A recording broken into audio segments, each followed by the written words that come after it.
This is Abbas, and my team members are Hammad, Shaikh, and Hammad Nadeem. And this is us explaining the progress that we've made so far in our Tetris game. So we'll start off with the constructor, which Hammad Nadeem will explain. So we are calling the grid logic constructor here. We are making two grids, grid which is the game grid and the shape grid, and then we're initializing each one of them, and then we're starting off the game with making the shape I. Then after these values given are for the rectangles that we are drawing onto the grid, and these further few functions are initializing the shape grid and the grid. The shape grid and the grid work simultaneously. The shape grid is initialized multiple times while new objects are while new shapes are being created, and grid tallies these corresponding values of ones. They are all initialized with 0, and wherever our shape is, ones are placed on the grid there. So these two grids work together so that so that grid knows where to draw ones or corresponding shapes where the shape grid is drawing them. This is all being done here. Move shape down. My teammate Hammad Sheikh will explain. Move shape down simply moves each pixel down in the y direction by 25 pixels, because each of our block size is 25 by 25 pixels. So moving them down 25 pixels moves them down one row, and right and left work in a similar way. Right and left At the bottom. No, you're right. Move shape left and right move in a work in a similar way by changing the x component of our shape, and the is colliding function works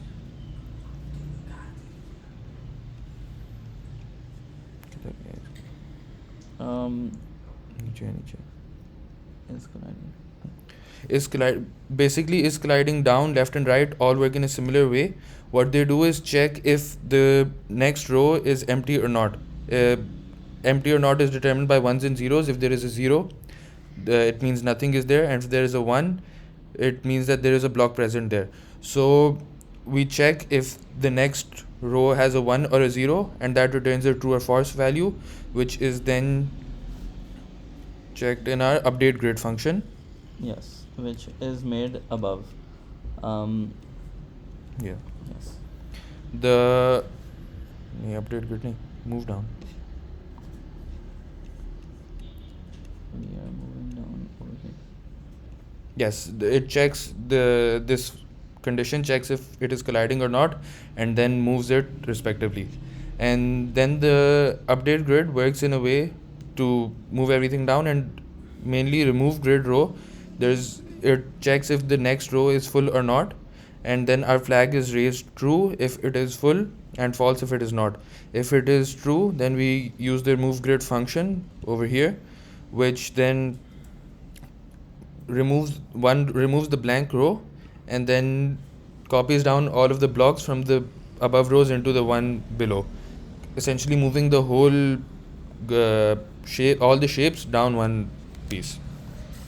The rest of our functions that we have made are regarding the shapes, and they are all made on 5 by 5 grids, and according to the shape we are checking which blocks to fill in the 5 by 5 grid for the corresponding shape.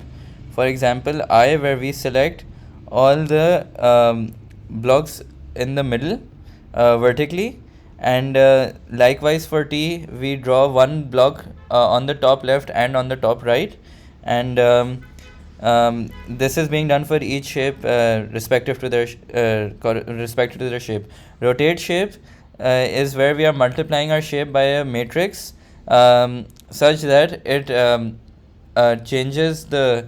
rotates the shape by 90 degrees with each press of the up arrow key, and the rest has been explained by Hammad so far. Our classes of Tetris Mania is doing the work of mainly drawing the objects from the pictures that we have over here, and game is running the game according to the Tetris game logic and exiting the game when necessary. Now we have a few bugs that we have left to fix regarding drawing, but we will run the game for you right now to give you a small demo of how much progress we have made so far.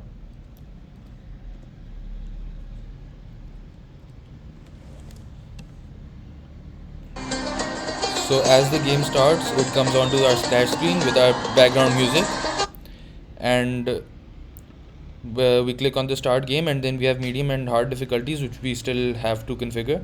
Currently we're going to work on easy, and a click on the left arrow allows us to move the piece left, and then right can move the piece right. By pressing down, we can bring down the shape instantly, and pressing the up arrow allows us to rotate our shape. Now the borders on the left and right and bottom are not drawn. We are having some issues with that, but otherwise the game functionality is almost implemented. Thank you, sir. And this is our progress so far.